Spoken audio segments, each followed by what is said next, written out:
When the Xie family went bankrupt, it was I who rescued Xie Biangu from the streets.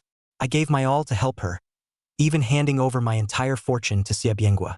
Eventually, Xie Biangu led the Xie family to make a comeback, and she married me as a result.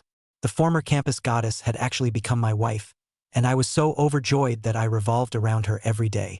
Even though she was indifferent to me, I always believed that as long as I tried to understand her and remained good to her, she would eventually see my worth.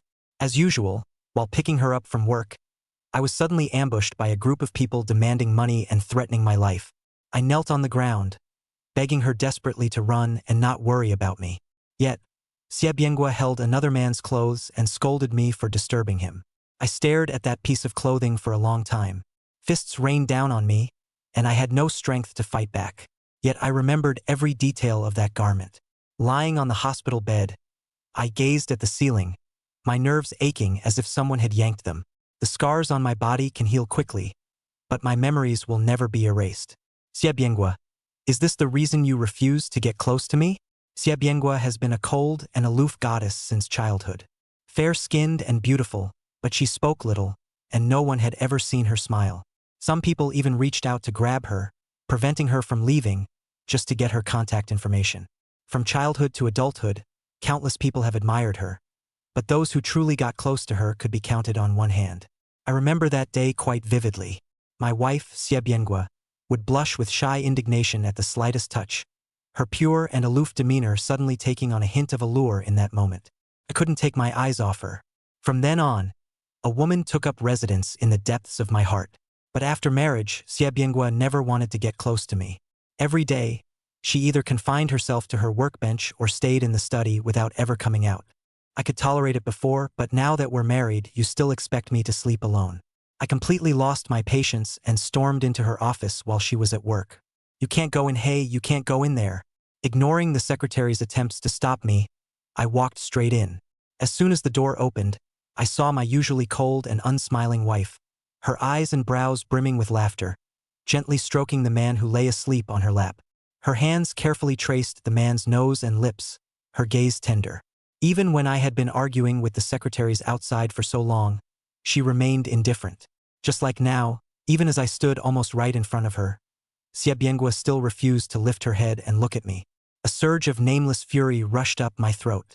I could no longer contain the rage in my chest, my hands clenched tightly, leaving crescent-shaped marks on my palms. While she was still reluctant to look away from the man's face, I fixed my gaze directly on him. When I clearly saw his face, I gasped in shock. That man was her half-brother Xie Zhaoyang. He was the child of that mistress who caused the Xie family to be ruined and torn apart. Faced with this scene, what else could I fail to understand? Xie Biangu wasn't born aloof, nor was she born distant and unapproachable. She simply had someone she loved, so everyone else became irrelevant to her. And I am that someone else. A someone else who helped her make a comeback. But what about Xie Zhaoyang? A bastard who, along with his mistress mother, destroyed the Xie family. What am I? A watermark?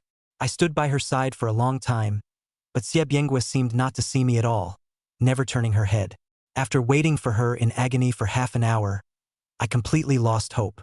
I'll go with you, but I have conditions. There was silence on the other end of the line for a few seconds. Without waiting for the other person's response, my heart pounded uncontrollably, and beads of sweat trickled down my temples one after another. Finally, the person on the other end of the line spoke. I'll fulfill whatever you say. I breathed a sigh of relief and answered her without the slightest hesitation. I want a divorce. A piercing, "Ah!" came from the other end, and I quickly moved the phone away from my ear. Great. Ha ha ha ha ha. I frowned, not understanding what kind of reaction this was. What do you mean? Oh dear, I told you long ago that the aloof, ethereal goddess type isn't right for you. Come to Big Sister's arms, instead they're nice and warm. Every word coming through the receiver made my heart tremble. My voice involuntarily stammered. I just want to divorce her. I never said I wanted to be with you. I pretended to be casual, but suddenly felt like backing out in my heart. If I had known earlier, I wouldn't have asked her for help. After all these years, my resources have essentially become Xie Biangu's resources. After getting married, my money became hers as well. I've wasted too much time on Xie Biangu, and now I truly have nothing left. Now, of all things, I actually have to beg others to help me leave. The taste of begging is truly bitter. All right, I get it. Hurry up and take a flight to come see your sister. She gave me a plane ticket. A direct flight abroad in a week, clearly worried I might sneak away during a layover. I grew up overseas, so as long as I don't show any unusual behavior this week, I can escape immediately. The dawn light was faint. When I woke up, Xie Biangu had finally come home. She wasn't the type of strong career woman who would work all night. She simply didn't want to live and eat under the same roof as me. Xie Biangu was dressed in a black suit, her face devoid of any extra expression. When she saw me, Xie Biangu wouldn't even spare me a second glance. Or perhaps it was my unwillingness to accept it, as I deliberately covered my wounds and grabbed her wrist in one swift motion. Caught off guard by my action, Xie Biangu took a startled step back, her brows furrowing with anger. What are you doing? Xie Biangu quickly shook off my grip, and the sudden twist sent a sharp pain through me, making me grimace. Seeing that I didn't respond, Xie Biangu grew impatient. What exactly do you want? Soon, her expression returned to its usual aloof demeanor. Just as she was about to step out of the villa, I called out to her, "Wait a moment! I'm warning you, there's an important meeting today. Don't pester me. Entangled? I only called out to you once, and you think I'm being clingy. What about Xie Zhaoyang? The world is so vast, yet he insists on coming to your office of all places. Don't you find that troublesome? Don't you think that's being clingy?" My heart ached with an uncontainable sorrow. Her heart was like a curved blade, plunging into mine without warning, then twisting again and again. I forced a difficult smile. I didn't mean anything by it. Don't overthink it. I just wanted to say your clothes don't suit this perfume. President Liu, who we're negotiating with, hates this scent the most. This flavor is something only Xie Zhaoyang would enjoy. Cloyingly sweet yet nose-stinging. My remark finally elicited some reaction from Xie Biangu. She lowered her head to sniff her sleeve cuff, frowned and said, "I get it. Can you leave now?" Xie Biangu showed me the door. I could only smile bitterly in resignation. Yes, I was just a guest after all. I should have left long ago. I wandered the streets in a daze, my mind filled with nothing but Xie Biangu's icy gaze. And yet, the tenderness in her eyes when she looked at Xie Zhaoyang. Suddenly, my phone vibrated in my pocket. Come keep me company. It was Xie Biangu. She actually reached out to me first. I was so excited I could have jumped 3 feet high. I quickly grabbed a shared bike and hurried over to her. I couldn't stop smiling the whole way. If the ride hadn't been so fast and only took a few minutes, I wouldn't have realized my face had frozen from smiling.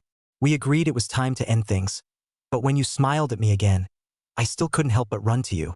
Xie Biangu, that woman as gentle and cool as the moonlight, I simply couldn't refuse her. All along the way, I was completely out of sorts, as if I had lost my soul. I began to recall how we had spent all these past years together. And what was I like in the past? I can't remember at all anymore. In my mind, I vaguely remember that in order to capture Xie Biangu's attention, even just a little, I was willing to try all sorts of activities. I heard that Xie Biangu liked guys who could dance, so I went to learn ballroom dancing and deliberately chose the same dance school as hers. I just wanted to see her more often, to have more chance encounters, thinking that familiarity might grow from frequent sightings, right? But I don't like ballroom dancing, and I didn't even get a glance from her. I prefer passionate and unrestrained dancing. I revel in the wild freedom brought by the howling wind. And now, Xie Biangu actually invited me to the dance hall. Does this mean she actually remembers me and remembers that I love to dance? I ran over with great anticipation. Unexpectedly, Xie Biangu had changed into a black and gold cheongsam, revealing her slender neck. A white magnolia patterned belt was tied around her waist, accentuating her long legs even more. I swallowed hard, watching as Xie Biangu walked toward me, even gently linking her arm with mine. I mustered up my courage and reached out to gently wrap my arm around her slender waist. I keenly sensed Xie Biangu's slight tremble at her waist, but then she acted as if nothing had happened. Xie Biangu's smile was somewhat awkward, and when she looked in a certain direction, her eyes still carried obvious anger. I followed her gaze. Xie Zhaoyang was dancing with a woman in his arms, their movements perfectly in sync. But to me, this was hardly anything significant. My thoughts were entirely focused on Xie Biangu alone. This is my first time here, so I'm a bit clueless, heh. Like a bashful young lad, I could only scratch my head and give her an awkward smile. To my surprise, Xie Biangu wasn't angry at all. Instead, She leaned close to my ear and whispered, "I don't know how to dance either. If you figure it out later, can you teach me?"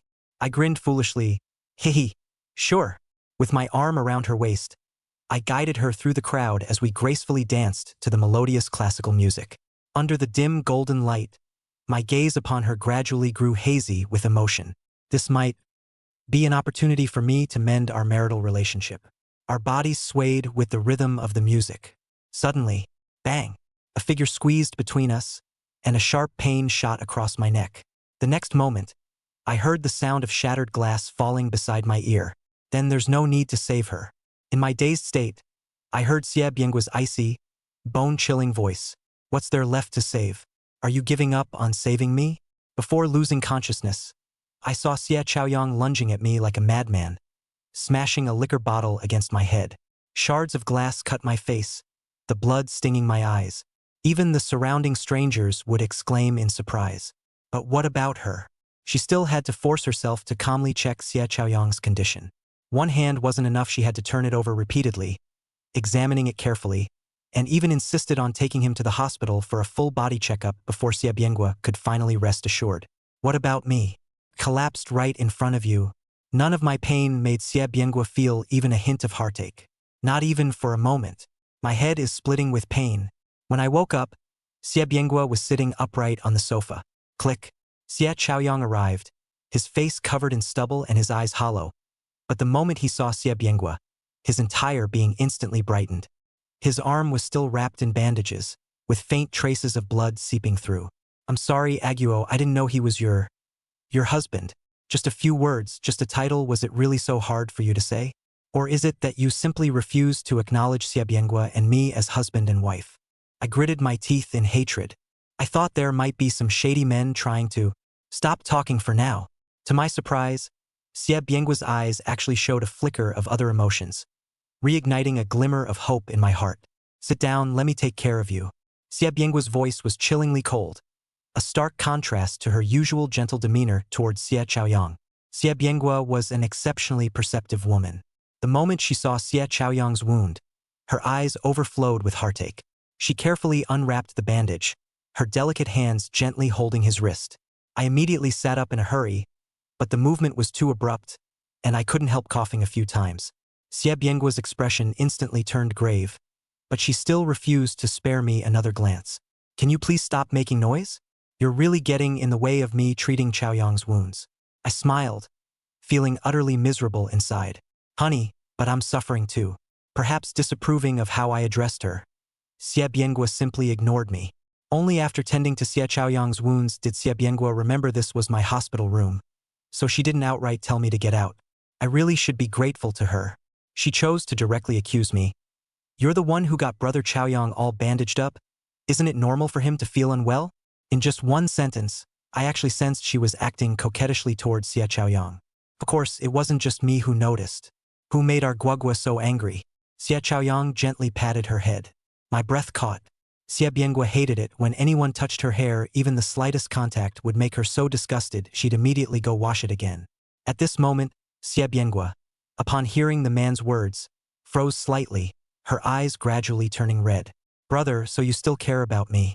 Xie Zhaoyang chuckled twice without answering, silently responding to Xie Biangu's affectionate gaze. Standing aside, I felt utterly excluded by the two of them.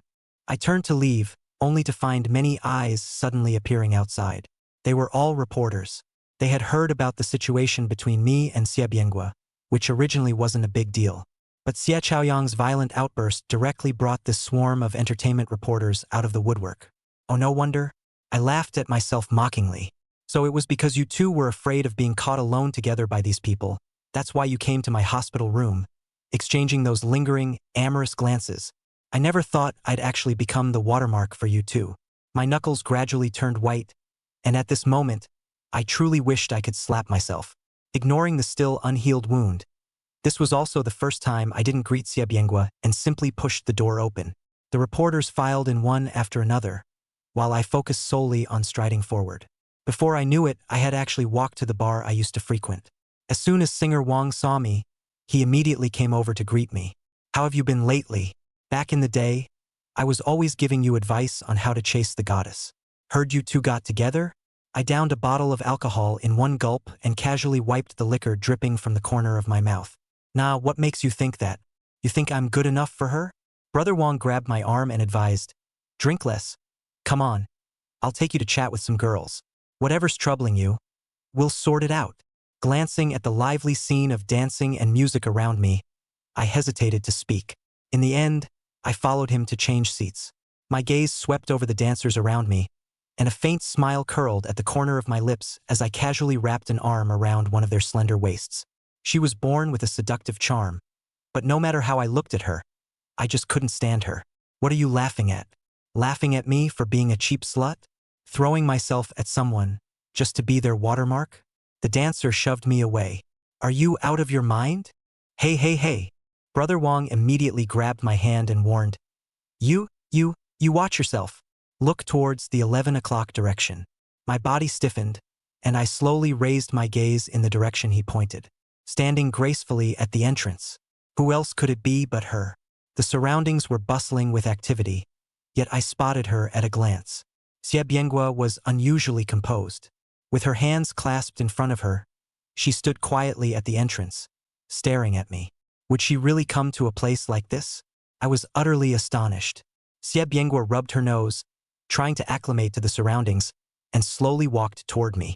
This was the first time she had ever walked toward me, and she did it for my sake, striving to overcome the place she detested.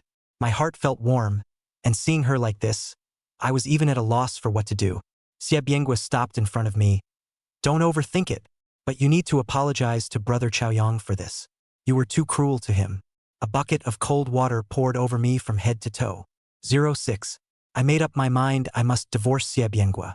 No, I denied that it was too cruel to Xie Zhaoyang. You divorcing me would make him happier, wouldn't it? Xie Biangu frowned, her beautiful eyes that could almost drip with tenderness staring straight at me, full of suspicion as she asked, Divorce? Are you sure? Yes. My mood had hit rock bottom at that moment. After asking Brother Wang to escort her out, I stood alone in the bathroom, feeling utterly at a loss. I took a deep breath and quickly dialed the emergency number. Hello, I'd like to report a crime. I've been intentionally harmed. That night, Evangeline, who was abroad at the time, kicked open the private room door. Dressed in a black bodycon dress, her voluminous waves casually draped over her leather jacket. The moment she saw me, it was as if her entire being had been possessed by another spirit. Come here. Give me a kiss. Meng Meng. A woman who usually speaks with a beast-like growl suddenly let out a coquettish voice, nearly scaring the hell out of me. Did you call the police? Are you hurt anywhere? Who hurt you? Evangeline was frantic with worry. I looked straight into her eyes, placed both hands on her shoulders, and forced her to sit down quietly. Calm down. Evangeline's brows furrowed with obvious displeasure. He's being a jerk and had to hit you, and you're just calmly accepting it. Is that right? No. I have to take you to get justice. At first I was stunned, then burst out laughing. Are you kidding me? My wife, the woman I've loved for so many years, the one I gave all my money and resources to, turns out she couldn't care less whether I live or die. But a woman with whom I only shared childhood memories, someone I hadn't even seen in 10 years. Yet she rushed back from abroad without stopping the moment she heard I was injured. My marriage with Xie Biangu was nothing but my own wishful thinking from start to finish. Xie Biangu saw through my wishful thinking. So, did she think marrying me was already a generous act of charity toward me? 07. On the day of our divorce, Xie Biangu wore bright-colored clothes for the first time. She had even dressed up carefully. In front of me, Xie Biangu used to only wear all black, as if even white was something I didn't deserve to see. Xie Biangu's hair fell smoothly over her shoulders, and I couldn't imagine what it would feel like to touch her head. Her makeup was exquisite, and her eyes shone with a brightness I had never seen before. I'm different. I just grabbed a random piece of clothing from the wardrobe. Why bother with so much? As long as it's wearable, it's fine. I hastily threw on a loose t-shirt, paired it with some random jeans, and didn't even have time to properly comb my hair. In this long dream of divorce, I'm finally about to wake up. But upon waking, all that remains in my heart is exhaustion and emptiness. Xie Biangu looked at my unkempt appearance, squinted her eyes, and slowly walked toward me. I raised my head but said nothing, simply watching her. She stood before me, as always, her gaze carrying a hint of scrutiny and an indescribable emotion. How did you end up like this? Do you even remember who you are? Her voice wasn't loud, yet carried an unmistakable tone of mockery. Perhaps she was silently comparing me to her secret crush in her heart. Xie Biangu rarely approached me, but this time I was truly exhausted. Exhausted. There wasn't a shred of joy in my heart, only endless bitterness swirling around. I forced a faint smile. I thought, even if we divorce, let's keep it dignified, no need to reach the point where we grit our teeth at the mere thought of each other. Slowly forgetting someone insignificant is far better than never being able to forget a passing stranger. I didn't mock her, but sincerely wished her well. Congratulations, Xie Biangu. You can pursue the person you love. My voice was a bit hoarse, but my heart was sincere. Xie Biangu, I genuinely wish you happiness and hope you'll be happy in the future. May I go find myself? Upon hearing my words, Xie Biangu showed no particularly strong reaction. Happiness? Ha! I lowered my head and chuckled to myself. Yes, it's your happiness. With your methods, of course you can have him immediately, can't you? Throughout the following steps, I didn't say a word, just secretly observed her state. After all these years by Xie Biangu's side, my personality has become more sensitive and dramatic than before. I keenly noticed that she seemed absent-minded throughout the divorce proceedings. I followed her gaze. Xie Zhaoyang was eagerly trying to get Evangeline's contact information. 08. What are you doing? After receiving the divorce certificate, Xie Biangu couldn't hold back any longer. Her eyes brimmed with undisguised jealousy, and the stiletto heels she wore seemed ready to drill holes in the ground. This was the first time I'd seen Xie Biangu openly display her emotions. So you can feel jealous too, so you can feel heartbroken too, so you can lose control because of love too. I let out a self-deprecating laugh.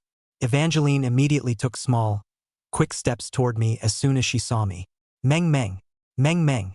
Xie Zhaoyang's eyes widened. You too. I hadn't even replied when Evangeline immediately grabbed my hand. What do you think? Looking at it this way, her gaze bypassed Xie Zhaoyang, locking directly onto Xie Biangu's restrained expression. Women understand women best. Evangeline deliberately drew out her words, feigning surprise as she said, Could it be that you two are also? Oh my, we're not. Don't talk nonsense. Xie Zhaoyang's expression was extremely unnatural, and I certainly didn't miss the way he swallowed hard. Is Guoguo's reputation something you can just tarnish? Xie Zhaoyang's instinctive denial instantly dimmed the light in Xie Biangu's eyes. Seeing the timing was just right, I grabbed Xie Zhaoyang and deliberately looked him up and down. Care to step aside for a chat? Xie Zhaoyang stared warily into my eyes, and I met his gaze unflinchingly. What kind of trick are you playing? I'm warning you. Behave yourself. I found it amusing and smirked. You're telling me to behave? I'm not as well behaved as you are, intentionally hurting people and tarnishing your company's reputation quite a bit, right? My tone carried a hint of sarcasm. Just like when Xie Biangu took me to the cemetery to see our parents, and he looked down on me back then. Immediately, Xie Zhaoyang was left speechless by my words. Seeing him like this gave me a certain satisfaction. But it was also his decisive rejection that finally made me understand why Xie Biangu was so hopelessly hung up on him. Anyway, I've already divorced Xie Biangu, so I might as well add fuel to my ex-wife's unrequited love. I deliberately used my clothes to block the contents of the document bag, but from Xie Biangu's angle, she could still make out something. Sure enough, Xie Biangu frowned instantly when she saw my mysterious demeanor. After all, he's my ex-brother-in-law. I curled the corners of my lips, unable to suppress a smile at the thought of what I was about to do. I handed a stack of documents to Xie Zhaoyang. Take a look. Xie Zhaoyang gave me a suspicious look but took it anyway. The document clearly stated in bold letters, no blood relation. His lips trembled in silence before he composed himself. What's the point of giving this to me? Now that mom and dad are gone, I can earn all the money myself. Xie Zhaoyang suddenly changed his tone. You wouldn't be eyeing the Xie family's fortune, would you? I didn't speak, just looked at him with the expression one reserves for idiots, while subtly gesturing toward Xie Biangu with my hand resting by my pants. Evangeline instantly understood my meaning, clapped her hands dramatically, and exclaimed, Oh, that's perfect. Xie Biangu, you and your brother aren't blood-related siblings after all. You can finally be together. I'm genuinely happy for you both. Ha ha ha ha. Xie Zhaoyang's eyes widened in shock, his mind buzzing incessantly. Seeing his reaction, Xie Biangua's fingers trembled slightly. No, but… She's right. Xie Biangu gave up, struggling. I stared into Xie Zhaoyang's eyes and enunciated each word clearly. She remained chaste for you, only daring to be intimate with you secretly while you were asleep. As for how exactly she was intimate, I suppose you already know? In just a few words, Xie Zhaoyang's expression changed instantly. He instinctively wiped his lips and cheeks hard with his sleeve. Even his own hands, Xie Zhaoyang wished he could chop them off immediately. I looked at Xie Biangu and suddenly found it all utterly ridiculous. 09. Xie Biangu likes Xie Zhaoyang. She has liked him since childhood. Perhaps this is the story of a good girl and a troublemaker boy. A troublemaker boy would only pick and choose when it comes to a good girl, ultimately settling for her out of necessity. But this troublemaker boy is different. Xie Zhaoyang only enjoys flirting with others. A significant portion of the money he earns comes from this, to the extent that even I would find him dirty and unworthy of Xie Biangu.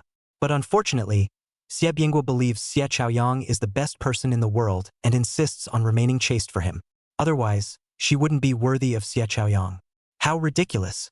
In my eyes, she was that unattainable, aloof goddess, someone whose mere glance countless people felt unworthy of.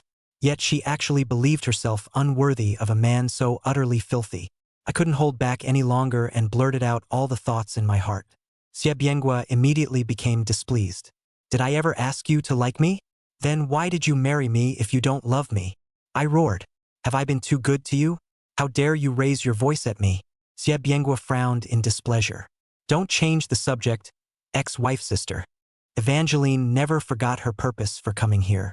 Seeing her so unrelenting when she's in the right, I actually found her much more adorable than before. Xie Biangu didn't dare to look at Xie Zhaoyang.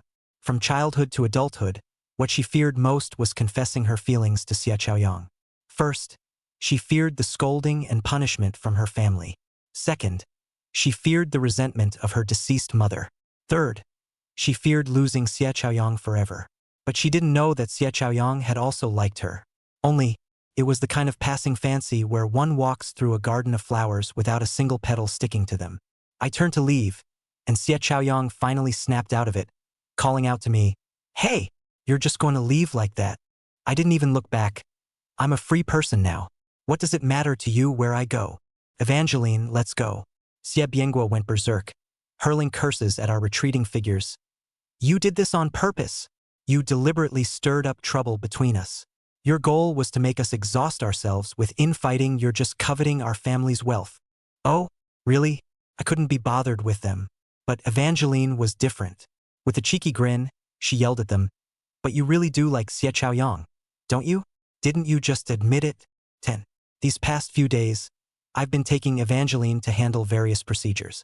Some of my belongings were still in the home I shared with Xie Biangu. I timed it carefully, planning to retrieve them while she was away. The moment I stepped through the door, I saw Xie Biangu sitting on the living room sofa, her face wearing an impatient expression. Out drinking again? With which young model? I froze for a moment. Who was she talking to? Then I heard Xie Zhaoyang explain. No, I just had dinner with a colleague. You know, I want to give you a better life too. My heart skipped a beat. Is this being together? As expected, given Xie Biangu's personality, no matter how aloof and proud she may appear on the surface, her inherently dominant nature remains unchanged. Xie Zhaoyang has been kept by her in the villa. How could a playboy like Xie Zhaoyang possibly accept this? Work? Xie Biangu sneered. Brother, if you're incompetent, just stay home quietly by my side. Isn't that better? Xie Biangu's tone was full of menace. Xie Zhaoyang retorted, It's not that I'm incompetent, just… What's just? Xie Biangu interrupted. Just a good for nothing? Xie Zhaoyang couldn't hold back any longer and retorted loudly, A good for nothing? I'm not the good for nothing. Here you are, marrying someone for money while still pining after a brother who isn't even related by blood. And now you actually want me to stay by your side? What a joke. Xie Biangu's face instantly turned ugly. What do you mean? Xie Biangu stood up, rushed in front of me, and pointed at my nose. Do you think I don't know what's on your mind? Do you think I've been unaware of your feelings for me all along? I don't. Xie Biangu once again refused to admit it, her voice growing louder. You're not worthy of me at all. While they were arguing fiercely, I tiptoed upstairs and retrieved my belongings. I had already walked 100 meters away from the villa, yet I could still hear the sound of their arguing. What a joke. 11. After I gave up hope, I quietly began packing my things, preparing for the divorce. I had secretly been contacting a lawyer, quietly reclaiming some of the assets that belonged to me. That money was hard-earned savings from these past few years, and it's the only thing I can take with me from this home. I'm someone who clings to the past. After using this money for so many years, I'd rather die than take it with me. Today, I'm finally leaving. Hearing this news, Evangeline was so excited she could almost jump for joy. She had been sticking to me like glue these past few days, afraid I might change my mind and not go back with her. Now that she had my definite answer, her smile was radiant. Unconsciously, I found myself gradually brightening up along with her smile. Evangeline crossed her hands over my shoulders, forcing me into a lopsided stance. Her tone was light and full of energy. Let's go home. Holding my boarding pass, I hurried through the gate. As I looked up, I happened to see Xie Biangu in the distance at the VIP passage, dressed in a black trench coat, walking out of the arrival gate with an icy expression. Seeing her again, my gaze still lingered on her involuntarily. But this time, I didn't call out to her, just quietly watched her walk away. Xie Biangu, happy divorce. Wishing you freedom. Hey, Meng Meng. Evangeline slapped my face back towards her. You're not allowed to look at her anymore, nor think about why she came from over there. Okay. I agreed with her. The next second, without hesitation, I blocked all of Xie Biangu's contact information, turned around, and walked away in the opposite direction. I took my luggage and the woman who gave me hope for the future, leaving this city behind completely. Although the new city isn't much better than this one. But at least I can live according to my own will, no longer bound by anyone. Goodbye, Xie Biangu.